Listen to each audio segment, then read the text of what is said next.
supply store lip gloss. Y'all, if you can, get your beauty supply store lip glosses now before these prices go up. Ooh, child. So we talked about skin prep, how to do your brows, which, by the way, if you want to do your brows before makeup or after you've done a full face, I like to do my brows after or before I do everything, just because I feel like it gives me an idea, like a roadmap to how the rest of my makeup is gonna look. I don't know.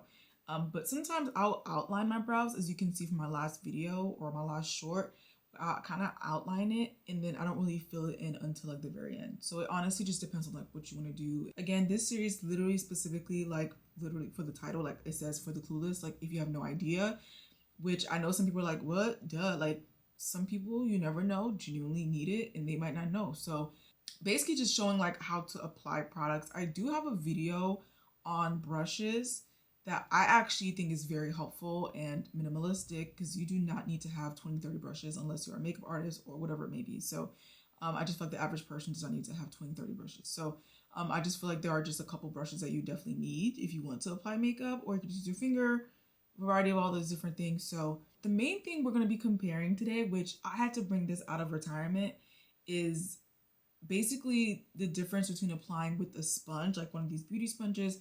So many brands have these, y'all. Like, just find one that's within your budget or whatever you're interested in, whatever the claims are that seems to speak to you, and just go from there. This one specifically is the Beauty Blender, and I had to dig through because I haven't used these in a minute. I've been using brushes for the past year and a half, so I've been loving using brushes. And if I do use something besides a brush, I end up using like a puffer, and that's like for the powder. So you can also use this sponge for a powder too. I just been reaching for these, and I love these. I washed them in a baggie, which actually is right here for once. These I just put in a baggie and washed them along with my clothes. So we're going to be comparing using a puffer, because I'm very visual. I'm always going to show it on the skin if I'm able to.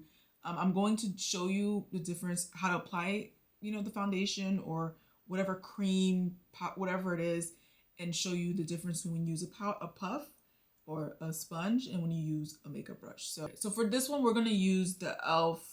powder blurring. And this one, as you can see, is pretty dense. I would say it's pretty dense. It's like an in-between. I like using it really quickly, especially, y'all know I love this thing, the Danessa Myricks Blurring Balm. This is the shade 9. I think this has been out of stock, allegedly, for the past like months.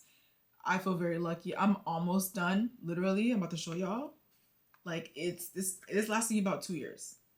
But that's because I don't wear makeup like every single day. So I'm sure if you wear makeup like every single day, this would not last that long. But now knowing that shade 9 is like running low, because I think shade 9 is like for like golden undertones, whereas the shade 9.5 that Danessa recently came out with is for neutral undertones. And I can probably wear that, but this one just matches me so well that I just would rather get shade 9. The thing with sponge versus brush is that sponges are known to kind of like dilute the makeup, or just kind of like, as some would say that sponges tend to like soak up some of the makeup. Some would say it, I won't say dilute. English is my second language, y'all, so just but like not dilute, but it just doesn't, you don't get as much coverage when you use a sponge. When you use a brush, like a dense brush like this, to apply your liquid makeup or whatever it may be, you get more coverage. And also the combination of which tool you use along with the technique that you use, you can get more coverage out of it. So just so you know, on my face, again, prep is very important. You need to wash your face. Like, I don't know how to tell you this. You just need to wash your face before you do your makeup if you're able to. Just something to like kind of cleanse your face if you're able to. So your face needs to be as clean as you can get it. I wash my face, and then I use the Aveeno Repair. Y'all know I like this thing. It's a good everyday. It's for I mean, it just works. Like, I use it on my face, on my body, and I got this a month ago and a half. So my brows are lightly filled. Now, when it comes to when I wear which I realized when I wear my glasses and I end up wearing makeup, I don't really fill in my brows that much. Like, I keep my brows very, very soft.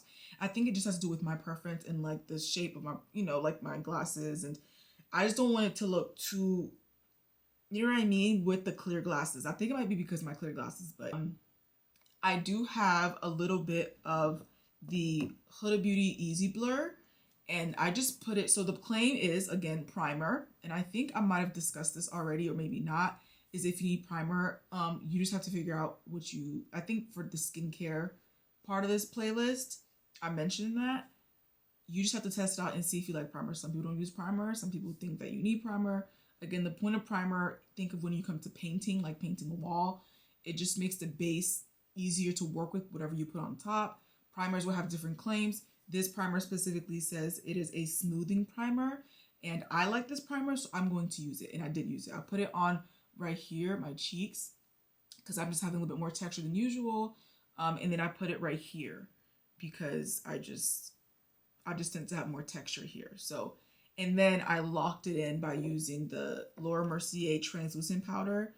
And yeah, I just kind of like used a little bit of it using this brush of the Laura Mercier, and I just kind of like set it. So as you know, I like to set my primer with like a very thin layer of translucent powder. That's what I like to do. I don't know, I feel like it makes your makeup last longer, especially if you're like, I don't know, out and about the clubs. That's what I pretty much have on my base right now. I typically will color correct my cheek because I don't like using a lot of product. You just end up like putting a lot and putting a lot and putting a lot. Whereas if you color correct, you don't need to put that much product on. So I am going to use the Danessa Myritz tint. I feel like this is a good in-between. It doesn't claim to be heavy. It doesn't claim to be like full coverage. It's just like a buildable serum skin tint. Yeah, and it hydrates smooth and correct. I love this. It's like a really good everyday. I'm going to show you on each cheek. As you can see, I have some discoloration right here. Right here. I hope y'all can see it. It's not terrible. I'm just saying, like, yeah, I know I have this mark right here actually. So this will be a good way to like see. So this is gonna be tricky because I'm not wearing contacts, obviously, because I have my glasses in, but I'm going to apply this with no color corrector just so you can see what the difference between using a brush and using a sponge does. So I'm going to do like 1, 2, 3-ish dots. So this much I'm going to do on my right cheek. And I mentioned this in the brush video. When it comes to like applying with one of these, it really does make a difference. So what I mean is, also it's best to apply in the palm of your hand and then brush it in, not really like this, but just in a way. Typically with brushes that are like this, right, when you're applying cream, whatever it is that are skin tone or base product, when you swipe, you get less coverage. When you pat it in, imagine like you're pressing into the skin. I'm not saying you're being rough, but you get more coverage out of the product that you're using. So I'm going to show you. I'm going to show right here. So I'm like patting in. So this might take a little bit longer for some, but this is how you get that, like, you know, easy coverage. Just patting it in. See, and then we're going to swipe. See how I'm like swiping and it's removing some of that? Like I was stippling, right? I'm going to stipple again. Like I see it covering up a little bit more. But then if you swipe, look at that. Like when you swipe, you're literally just removing. When you're like doing this, you're literally just kind of like it's right there. So whereas when you do this, and you're literally just taking the brush and you're pressing it lightly. Don't ignore me, but you just do this, right? Just doing this. And you can move faster. Like you do like little 1, 2, 3, 1, 2, 3, 1, 2, 3. You could do this, you know, if you're obviously, I know a lot of people when they're getting started, like this is what they do. Totally fine. Work at the pace that works for you. But you typically do this. You're not like doing this. Don't hurt yourself. And I'm like, you see what happened? Like I'm now damaging my makeup brush. So we're not going to do that. So we're just doing this light stippling. This motion is called stippling. I don't know who created that, but light stippling motion. I'm going to go in with a little bit more just because I was swiping, basically wasting the product at that point because I do want the coverage. If you don't care to get the coverage and you like the swiping motion, then go ahead. But I would like this to be covered. So I'm just going to apply. I can barely see. Y'all, my vision is so bad. It's not even funny.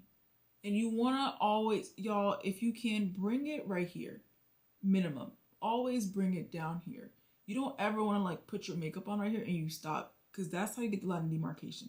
Just to be safe, even if the product matches you really, really well, just kind of, you know, lightly bring it down. You can swipe if it's right here, because nobody cares. Like it's fine. But make sure and get the ear. You don't have to like get in the ear. My mom used to be very much like in the ear, like you don't need to. You just, I tend to just focus like right here on it, covering like matching right here. So I don't really care too much about the outer part, but just like right here. And remember, this product I'm specifically using is like crazy full coverage. This is like an everyday, like I'm wearing glasses type of makeup look. That's what it's looking like. See that? This, when I'm like stippling, I already have more coverage. Whereas if I was swiping, I wouldn't have as much coverage, right? So I'm actually gonna go in and show you on the other side what it looks like when you use a sponge. So a lot of the time with sponge and liquid foundation or liquid products, the claim is that a lot of people say that it tends to like soak up some of the product, so you don't get as much coverage. Now with sponges, you don't really swipe, I don't think. I personally have never seen that. So you typically will get a sponge and you always should wet the sponge. I've seen people just use a dry sponge. Y'all, please, if you're able to, a cup of water next to you, add some water. I be getting my water from like my bottle if I need to really quickly, like if I have a cup of water. But the sponge, as I know, is supposed to work when it's wet. It's not supposed to be a dry sponge, because that's how it gets like hard, and I just don't think it works as well. So it's supposed to be wet, like really entrenched. Like you see how it's bouncy right here? This is the booty. That's what I call it, the booty of it.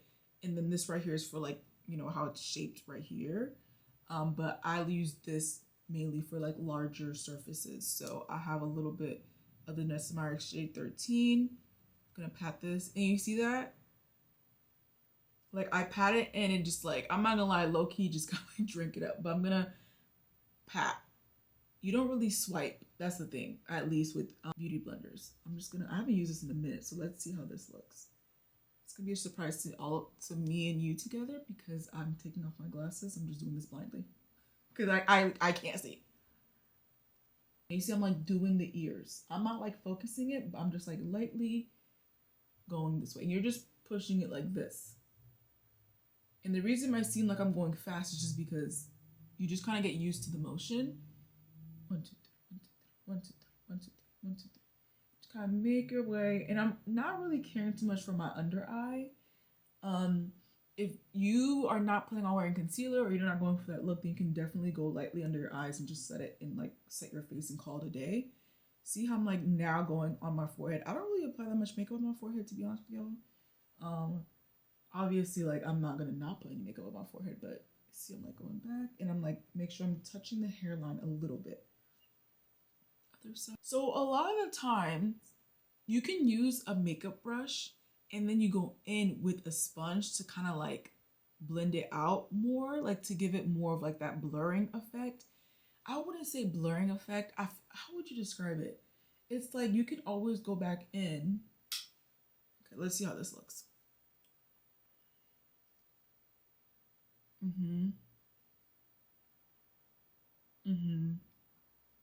Yeah, I would say like it looks pretty similar. It honestly just a matter of like your technique and what you prefer. I like using a sponge, or I like using a brush, just because I've gotten used to it. But honestly, you can always go back in with a sponge. And I'm gonna have the word here, what sponges usually do when you go in after with the makeup brush. But I feel like for some reason, the sponge sometimes can like melt it all together, or just kind of like blend a little bit more in your skin, because it's like, I don't know how I describe it, but yeah. So you can always go back in with a sponge. The thing is though, again, you won't get as much coverage with a sponge. It's just the way it is. You will not get as much coverage because the sponge tends to soak up a lot of the product. It's a sponge. Unless the product itself is like we are very heavy. We are, you know what I'm saying? Like, again, read what the claims of the product is. Like, again, I'm trying to get better at reading, and this one is not saying it's like a full coverage. If you're using like something very full coverage, like Hourglass, I can't remember which one of the Hourglass foundations. If the claims is that it is like a medium to full coverage, then you know I think that the sponge will be okay. But if it's something that's not like that much of a full coverage and you're using a sponge, then you're kind of like losing some of that. Whoa, it's New World. Oh, let me put something on my lips. Oh, Brenda. I found this brown lip liner thingy from Jaclyn Hill that I had. It's eyeliner, but you know what? It's gonna do. I'm going to put just like this beauty supply store lip gloss. Y'all, if you can get your beauty supply store lip glosses now before these prices go up. Oh, child. Feel free to check out the other videos in this series where I talk about, you know, like skincare. The last one I uploaded was about finding your undertone. So obviously when it comes to your skin tone and your product of choice that you want to use that skin tone, or I guess like your base product. I don't know, I have the word here, y'all. English is hard sometimes for me. But finding your undertone is really, really important. So I hope that video helps. And I will add the video on makeup brushes to this playlist. And again, you don't have to get the exact same makeup brushes.